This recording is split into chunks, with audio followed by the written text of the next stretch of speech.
When people think of capitalism, they usually picture stock markets, money, maybe Wall Street. But capitalism doesn't just shape economies, it shapes cities. From the smoke-filled factory towns of the Industrial Revolutions to the neon skylines of Dubai, capitalism has been one of the most powerful forces to ever mold urban life. It built the first industrial metropolises, filled them with tenements and slums, raised steel skyscrapers, sprawled suburbs across the landscape, and created global hubs where money moves faster than people. This is the story of how capitalism turned the city into its stage, where every street, tower, and shopping mall reflects the market's invisible hand. Let's start in Manchester, England, often called the shock city of Industrial Revolution. In the late 1700s, textile mills multiplied here, powered first by water, then by steam. The city exploded from a market town of 25,000 into an industrial giant of 400,000 by the mid-19th century.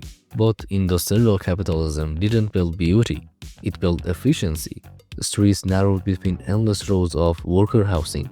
Tenements stacked families in dark, airless rooms. Sanitation was a nightmare. The poor lived beside factories that spewed coal smoke into the air and waste into the rivers. Frederick Engels, who lived in Manchester, wrote the condition of the working class in England in 1845, describing how workers lived, crowded in dirty courts with heaps of refuse, stagnant pools, and no drainage. Manchester was capitalism's first urban laboratory, production organized for profit, with human life as a secondary concern. If Manchester was the first shock, Chicago was the explosion. In the mid-1800s, Chicago became America's railroad hub. Grains from the Midwest, meat from the Stockyards, lumber from the Great Lakes, everything passed through the city. The capitalist logic here was scale. The Union Stockyards processed millions of animals annually. The city pioneered the grain elevator, which standardized wheat into anonymous bushels that could be traded on commodity markets. In other words, Chicago didn't just process goods, it invented the infrastructure of global capitalism. And then came the skyscraper. After the Great Fire of 1871, Chicago rebuilt with steel frame construction and elevators. The world's first skyscraper, the Home Insurance Building 1885, rose here. For the first time, capitalism built upward. Chicago symbolized capitalism's dual face, ruthless efficiency in production and dazzling innovation in form. Sometimes capitalism didn't just shape cities, it built them from scratch. In 1880, George Pullman created Pullman, Illinois, a model company town for his railroad car factory. Workers lived in uniform brick houses, rented directly from the company. There were parks, shops, even a theater. But when wages were cut during the 1894 depression, while rents stayed the same, workers revolted. The Pullman strike became a national showdown. The lesson? Capitalist cities could look tidy, even utopian, but control was absolute. Your boss wasn't just your employer, he was also your landlord, your utility provider, your mayor. Imagine your HR manager also deciding your rent and whether you can plant flowers in your yard. That was Pullman. As the 20th century began, capitalism shifted gears. Industry remained important, but finance rose to the top. Nowhere embodied this like New York. The skyscraper boom transformed Manhattan into a vertical city. The Woolworths Building 1913, the Chrysler Building 1930, and the Empire State Building 1931 weren't just tall, they were symbols of capital's triumph. Each new tower tried to outdo the last, height as competition, architecture as advertising. The skyline became a graph of ambition. Meanwhile, Wall Street concentrated financial power in a few blocks. Money could move across oceans instantly, but workers were still trapped in tenements. The gap between spectacle and reality grew. London had its own financial core, the City of London, where banks and insurers clustered. But New York's skyscrapers made the capital city into a global brand. After World War II, capitalism took a new form, consumption. In the United States, prosperity fueled the rise of the suburb. Developers like Levitt built mass-produced housing tracts. Levittown in 1947 was the prototype.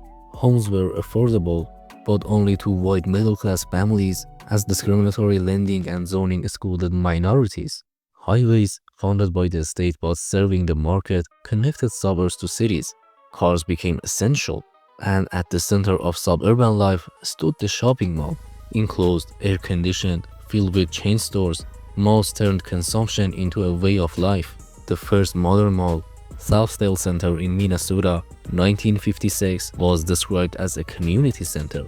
But really, it was a cathedral of consumer capitalism. Urban design now revolves around one question: how to maximize sales.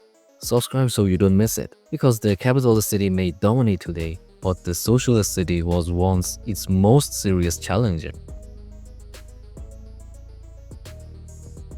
If one city defined post-war consumer capitalism, it was Los Angeles. A sprawling region of freeways, subdivisions, and strip malls, LA wasn't organized around a single center but around the car. Capitalism here meant flexibility, space for endless growth fueled by cheap land, oil, and automobiles. But LA also revealed the inequalities of capitalist urbanism. As suburbs flourished, inner city neighborhoods declined. Freeway construction cut through Black and Latino communities, displacing thousands. The result? A fragmented metropolis where consumption was king, but exclusion was baked into the asphalt. By the late 20th century, capitalism wasn't just national, it was global. Hong Kong became a financial hub where land scarcity drove vertical development. Dense high-rises packed millions, while the city thrived on trade and finance. The skyline was capitalism in overdrive. Singapore followed a similar path, reinventing itself as a global port and finance center. But here, the state partnered with the market, providing public housing even as multinational corporations set up shop. It was capitalism with a technocratic twist. And then came Dubai. Once a small Gulf trading town, Dubai reinvented itself in the 1990s and 20s as a spectacle city. Skyscrapers like the Burj Khalifa, artificial islands shaped like palm trees, luxury malls with indoor ski slopes. Dubai is capitalism turned into theater. Here the city isn't just a place to live, it's a brand. Capitalist cities brought innovation, wealth, and growth, but they also brought costs. Inequality. From Manchester slums to Hong Kong cage homes, wealth piled up in the hands of a few, while millions lived in cramped conditions. Segregation. Redlining in the US suburbs, gated communities in Latin America, migrant dormitories in Asia. Capitalism often organized space by class and race. Environmental crisis. Freeway sprawl fueled car dependency and smoke. Skyscraper skylines consumed massive energy. Global capitalism is now a major driver of climate change. In capitalist cities, profit often outweighs people. Across 2 centuries, capitalism shaped cities through recurring patterns. First, industrial capitalism, cities as machines of production. Second, finance capitalism, cities as vertical headquarters of capital. Third, consumer capitalism, cities as landscapes of consumption. Fourth, global capitalism, cities as brands in a competitive marketplace. Each phase built on the last, layering new logics onto older streets.